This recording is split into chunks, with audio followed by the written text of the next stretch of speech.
سعد رسول صاحب، پروگرام کا آغاز آپ سے کرتے ہیں۔ آج حکومت نے بجٹ پیش کر دیا، ظاہر ہے اس کی ابھی منظوری ہونا باقی ہے۔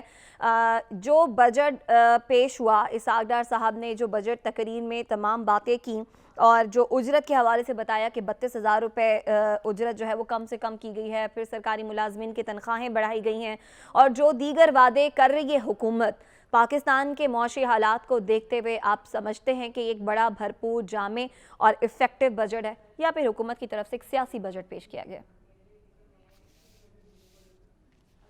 دیکھیے، میں تو آپ کے شروع کے انٹروڈکشن کے بھی ساتھ ہوں۔ اسحاق ڈار صاحب نے وعدے کیے ہیں اگر کچھ، تو میں ماضی کی کوئی ایسی تاریخ نہیں یاد کر سکتا کہ اسحاق ڈار صاحب نے وعدہ کیا اور وعدے سے مکر گئے ہوں۔ تو کیونکہ مجھے اس طرح کی کوئی چیز یاد نہیں ہے، تو مجھے یقین ہے کہ جو اسحاق ڈار صاحب نے بجٹ کے اندر وعدے کیے ہیں وہ ماضی کی اپنی روایت قائم رکھتے ہوئے ان وعدوں کو پورا کریں گے۔ اچھا، آپ نے بالکل درست بتایا کہ آج کے بجٹ میں اور ماضی کے بجٹس میں کچھ ایک واضح جو ویزیبل ڈیفرنس تھا۔ باقی اس کی ڈیٹیلز پہ کہ پرٹیکولرز کس طرح کے ہیں،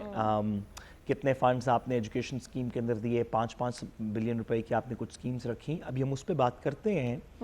لیکن جو آپ نے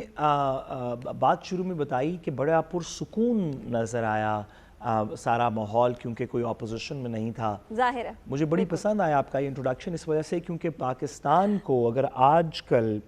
پاکستان کی سیاست کو، پاکستان کے بجٹ کو، پاکستان کی پارلیمان کو، پاکستان کے ملک کو اگر کسی ایک لفظ سے ڈسکرائب کیا جا سکتا ہے تو میرا خیال ہے پرسکون لفظ جو ہے، یہ آپ نے اس کی چوائس بالکل درست کی۔ بڑی خوشی ہوئی پارلیمان کو پرسکون دیکھ کے، اور اللہ کرے کہ معاشرہ بھی ہمارا زیادہ خوشی سعد رسول صاحب تب ہوگی پارلیمان کو پرسکون دیکھ کے کہ جب اس پارلیمان میں اپوزیشن بھی موجود ہو، حکومت بھی موجود ہو، پھر ہم اس طرح کا منظر دیکھیں کہ کس طرح سے بجٹ پیش کیا جا رہا ہے، کیونکہ اس سے پہلے تو ہمیشہ ایسے ہی ہوتا ہے، کوئی بھی اپوزیشن ہو اس وقت کے وزیر خزانہ کو بجٹ پیش کرنے نہیں دیا جاتا۔ بہرحال پروگرام میں آگے بڑھتے ہیں، حسن آپ کی جانب آتے ہیں۔ میں یہ آپ نے وزیر خزانہ کی بات کی، صرف ایک گزارش میں کر دوں، سوری معذرت، کہ سکون اتنا زیادہ ہے پاکستان کی جمہوریت کے اندر کہ پچھلے 4 بجٹس اگر آپ دیکھیں تو 4 مختلف وزرائے فائنانس نے، خزانہ نے پیش کیے ہیں۔ اب میرا خیال ہے کہ یہ اسحاق ڈار صاحب، اس سے پہلے مفتاح اسماعیل صاحب، اس سے پہلے شیخ صاحب، اس سے پہلے حماد اظہر صاحب،